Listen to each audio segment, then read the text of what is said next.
Jaflong 0 point, ওইগুলা হচ্ছে ইন্ডিয়ার বাড়ি ঘর। আমরা এই বাংলাদেশের পাহাড়ের উপরে আছি, আর ওইটা হচ্ছে ইন্ডিয়ার পাহাড়, পাশাপাশি পাহাড়। এগুলো ইন্ডিয়ার বাড়ি ঘর।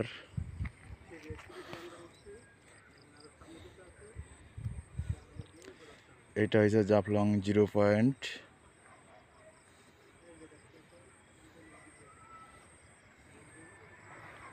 এগুলার দোকান।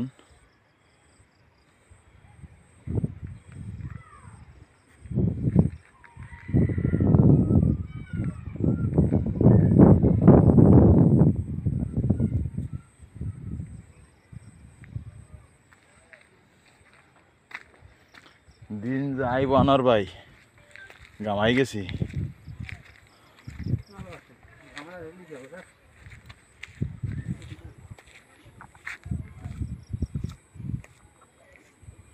ইন্ডিয়ার বাড়িঘর এগুলা।